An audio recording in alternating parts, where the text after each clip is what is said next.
ఒక్కసారి కొమ్మూరి గోల్డ్ కి కాల్ చేయండి. తాకట్లో ఉన్న మీ బంగారాన్ని విడిపించి మార్కెట్ ప్రైస్ కి వాళ్ళు కొనుక్కుని మిగతా డబ్బులు మీకు ఇచ్చేస్తారు. హలో అండి, అందరికీ నమస్కారం. గురువారం నాడు తమిళనాడు ముఖ్యమంత్రిగా విజయ్ ప్రమాణ స్వీకారం. ఇప్పటికే ముహూర్తం ఫిక్స్ అయింది. అందరికీ ఇన్విటేషన్స్ పోయాయి. దేశ ప్రధాని నరేంద్ర మోడీ గారికి, ప్రతిపక్ష నేత రాహుల్ గాంధీ గారికి, అలాగే మన తెలుగు రాష్ట్రాల ముఖ్యమంత్రులు, మాజీ ముఖ్యమంత్రులకు కూడా విజయ్ ఇన్విటేషన్ పంపించాడు. పార్టీలకు అతీతంగా అందరికీ పంపించాడు. ఇది ఒక భాగం. అయితే విజయ్కి ఎవరు మద్దతు ఇవ్వబోతున్నారు? ఇక్కడే తమిళనాడు రాజకీయాలు విచిత్రంగా కనపడుతున్నాయి.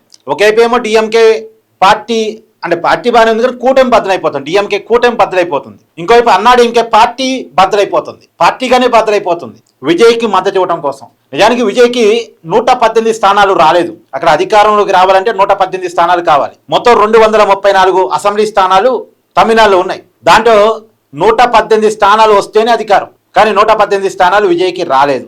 రానప్పుడు మరి ఎవరో ఒకరు మద్దతు తీసుకోవాలి కదా. డిఎంకే కూటమిలో ఉన్నటువంటి కాంగ్రెస్ 5 వాళ్ళు మద్దతు ఇవ్వడానికి సిద్ధపడ్డారు. కమ్యూనిస్టులు 4, అంటే సిపిఎం 2, సిపిఐ 2 వాళ్ళు మద్దతు ఇవ్వడానికి సిద్ధపడ్డారు. అలాగే డిఎంకే కూటమిలోనే ఉన్న ఇంకొక చిన్న ప్రాంతీయ పార్టీ వాళ్ళకి 2 ఎమ్మెల్యేలు ఉన్నారు, వాళ్ళు సిద్ధపడ్డారు. సో 11 సీట్లు, విజయ్కి కావాల్సిన 11 సీట్లు సరిపోయినాయి. ఎందుకంటే నిజానికి 108 సంఖ్య విజయ్ కనపడుతున్నప్పుడు కూడా స్థానానికి రాజీనామా చేశాడు విజయ్. ఎందుకంటే 2 చోట్ల నుంచి గెలిచాడు కాబట్టి ఒకదానికి రాజీనామా చేశాడు. అప్పుడు 107 విజయ్ సంఖ్య. 107 ప్లస్ 11 కావాలి. ఆ 11 సెట్ అయిపోయాయి, ఇబ్బంది లేదు. కానీ ఇక్కడ ఒక విచిత్రం ఏంది అంటే, మేము మద్దతు ఇస్తాం అని చెప్పేసి అన్నాడీఎంకే పార్టీలో ఉన్నటువంటి ఎమ్మెల్యేలు వాళ్ళు సిద్ధమయ్యారు. నిన్న వాళ్ళ పార్టీ సీనియర్ నాయకుడు, మాజీ మంత్రి షణ్ముఖం నాయకత్వంలో షణ్ముఖం ఆఫీసులో అన్నాడీఎంకే పార్టీ ఎమ్మెల్యేలు 35 మంది సమావేశమయ్యారు. ఆ పార్టీ ఎన్నికల్లో గెలిచింది 47 మందిలో 35 మంది సమావేశమయ్యారు. అన్నాడీఎంకే పార్టీ నుంచి చీలి, నిజానికి అన్నాడీఎంకే పార్టీని లీడ్ చేస్తుంది పళనిస్వామి. ఆ పళనిస్వామితో సంబంధం లేకుండా వీళ్ళంతా సపరేట్ మీటింగ్. 47 మందిలో 35 మంది వీళ్ళు విజయ్కి మద్దతు ఇద్దాం, అంతవరకు క్లారిటీ ఉంది. ఎలా మద్దతు ఇద్దాం? మా అందరం పోయి టీవీకే పార్టీలో చేరదామా, లేదు అన్నాడీఎంకే పార్టీగానే ఉండి మద్దతు ఇద్దామా అన్నకాడ చర్చ.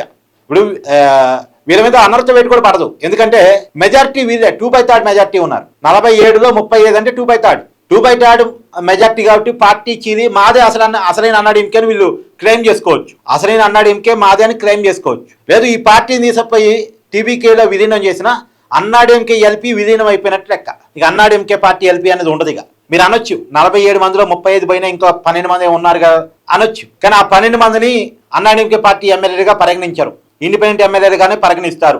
ఎందుకంటే అన్నాడీఎంకే ఎల్పీ టీవీకేలో విలీనం అయిపోయినట్టేగా లెక్క.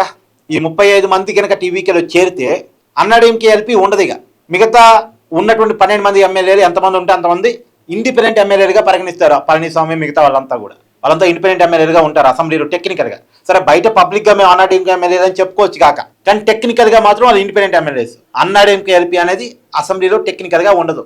కొన్ని దశాబ్దాల తర్వాత అన్నాడీఎంకే ఎల్పీ లేకపోవడం, అసలు జయలలిత మరణం తర్వాత కూడా ఆ పార్టీకి ఈ పరిస్థితి రాలే. అప్పటికే తునాములకలైంది ఆ పార్టీ. పన్నీర్ సెల్వం ఒక ముక్క, పళనిస్వామి ఒక ముక్క, దినకరన్ ఒక ముక్క, శశికళ ఒక ముక్క, ఎవరు ముక్క వాళ్ళు లాక్కున్నారు. సరే ఎవరు ముక్క వాళ్ళు లాక్కున్నా ఏ మాట కామాట పళనిస్వామి ఆ పార్టీని బీజేపీ అండదండలతో కొద్దిగా నిలబెట్టుకున్నారు. ఆ పార్టీ మన కూడా 47 సీట్లు గెలిచింది. కానీ ఇప్పుడు మరొకసారి పెద్ద చీలిక రాబోతుంది. ఆ పార్టీ ఎల్పీ టీవీకేలో విలీనం కావటమా, లేదు వీళ్ళే మేమే అసలు అన్నాడీఎంకే పళనిస్వామికి సంబంధమే లేదు, మేము విజయ్కి మద్దతు ఇస్తున్నాం, అన్నాడీఎంకే పార్టీ మాదే అని ఇప్పుడు శివసేన కానీ షిండే జీర్చాడు కదా. అసలు శివసేన ఇప్పుడు ఎవరిది? ఉద్ధవ్ ఠాక్రేది కాదు, షిండేదే శివసేన. అలాగే వీళ్ళు కూడా మాకు పళనిస్వామి నాయకత్వం వద్దు, అన్నాడీఎంకే మాదే అని చెప్పేసి వీళ్ళు జీలుస్తారా? ఏం జరిగితే చూడాలి. అంటే అన్నాడీఎంకే పార్టీ ముక్కలైపోయింది. అలాగే డిఎంకే కూటమి ముక్కలైపోయింది. డిఎంకే కూటమిలో అంటే యాక్చువల్గా ఇందాక నేను చెప్పిన కాంగ్రెస్ వాళ్ళు మద్దతు ఇస్తున్నారు, కమ్యూనిస్టులు మద్దతు ఇస్తున్నారని, వీళ్ళంతా డిఎంకే కూటమిలో ఉన్నోళ్ళు, డిఎంకేతో కలిసి పొత్తు పెట్టుకుని ఎన్నికలకి వెళ్ళి గెలిచిన వాళ్ళే. కానీ ఇప్పుడు డిఎంకే నుంచి బయటకు వచ్చి వీళ్ళు మద్దతు ఇస్తున్నారు. అంటే డిఎంకే కూటమి బద్దలైపోయింది. డిఎంకే కూటమి బద్దలైపోయిన తర్వాత ఇక్కడ ఇంకో మాట కూడా చెప్పుకోవాలి. ఇప్పుడు డిఎంకే కూటమి నుంచి కాంగ్రెస్ బయటకు వచ్చి విజయ్కి మద్దతు ఇస్తే డిఎంకే ఇండి కూటమి నుంచి కూడా బయటకు రావచ్చేమో. నువ్వు నాకు స్టేట్లో హ్యాండ్ ఇస్తున్నావు, నీకు నేషనల్లో నేనే హ్యాండ్ ఇస్తా అని స్టాలిన్ చెప్పొచ్చాము. ఇండి కూటమిలో పెద్ద పార్టీగా ఉంది కాంగ్రెస్ తర్వాత డిఎంకే, ఓ పెద్ద పార్ట్నర్గా ఉన్నాడు. పోయినసారి ఎన్నికలు ఇండి కూటమి క్లీన్షిప్ చేసింది తమిళనాడులో. అంతమంది ఎంపీల్లో డిఎంకే ఎంపీలు ఎక్కువ కదా తమిళనాడు ఎంపీల్లో. ఆ డిఎంకే ఎంపీలు అంతా ఇండి కూటమి నుంచి బయటకు వస్తే ఇండి కూటమి వీక్ అయిపోయింది. విజయ్ దెబ్బ మామూలుగా లేదు. ఒకవైపు అన్నాడీఎంకే పార్టీ చీలిపోతుంది, ఇంకోవైపు డిఎంకే కూటమి చీలిపోతుంది, ఇంకోవైపు ఇండి కూటమి క్వశ్చన్ మార్క్ అవుతుంది. పార్టీల మధ్య గొడవ, పార్టీ లోపల గొడవ. ఇదంతా ఎందుకు? విజయ్కి మద్దతు ఇవ్వడం కోసం. మేము మద్దతు ఇస్తామంటే మేము మద్దతు ఇస్తాం. ఎందుకు ఇదంతా ఎందుకు? విజయ్కి ప్రజా మద్దతు ఉంది అనేది ఒక అంశం. అధికారంతో ఉండాల్సిందే, అధికారం లేకపోతే బతకలేమనే పార్టీల కల్చర్.